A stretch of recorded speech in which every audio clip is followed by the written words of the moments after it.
But tonight, 2 people have managed to fool Penn and Teller. They'll be playing on their stage in Las Vegas. That's incredible, isn't it? Congratulations.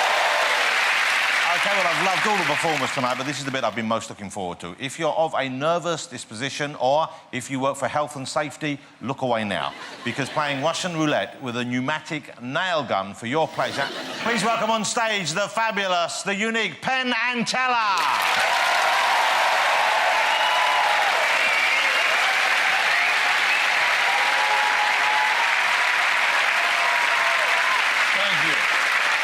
Now, this magic trick is kind of about memorization, kind of about focus, and kind of about concentration. Now, memorization acts have been out of fashion for many, many years. We tried to make our version a little bit less totally cerebral by adding in a nail gun. And I hope you're all aware of how bad nail guns are. They're responsible for about 30,000 emergency room visits a year in the United States. And that's compressed air over there, and it's forcing out the nails with a great deal of power.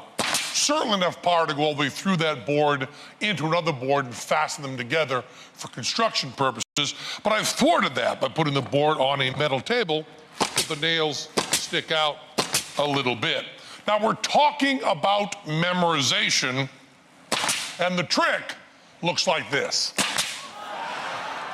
Now, the nail gun is loaded right here, and it's loaded with what's called a string, which is 2 pieces of rigid plastic that hold the nails perpendicular, equidistant from one another.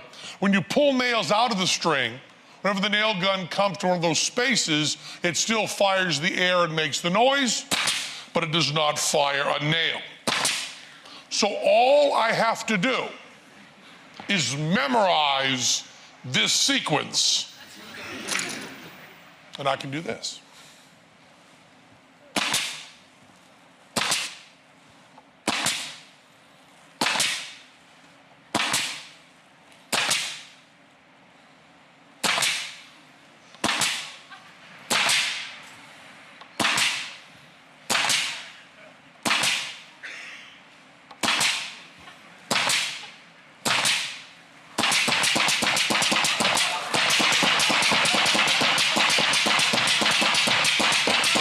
That's the trick.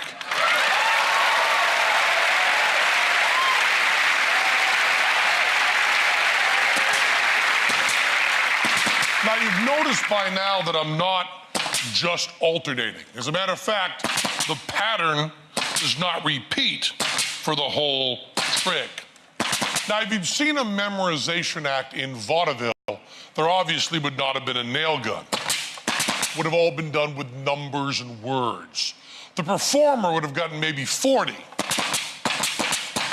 single-digit numbers yelled out by the audience, memorized that almost random sequence, and then written it back perfectly on a chalkboard while reciting any Shakespeare sonnet chosen by the audience. And this is the exact same trick. Just like wire walking. It's the exact same trick if the tight wire is set 4 feet off the ground as if it's set 50 feet off the ground. And yet, we add a little bit of danger.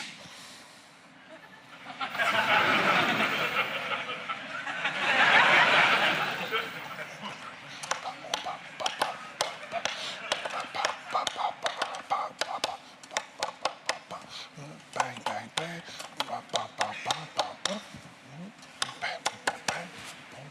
Bang, bang.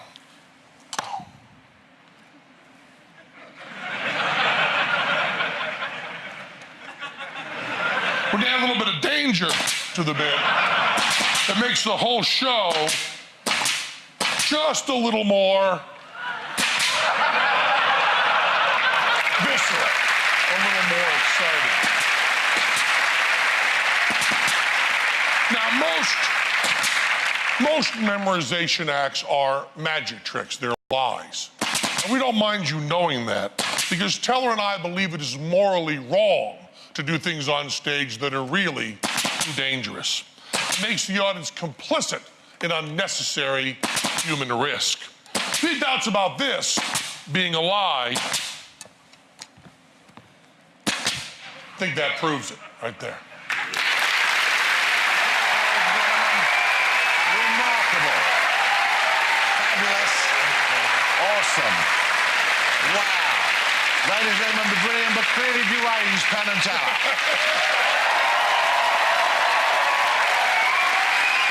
That's it for tonight. Hope you can join us again. See you next time, everyone. Thanks for watching.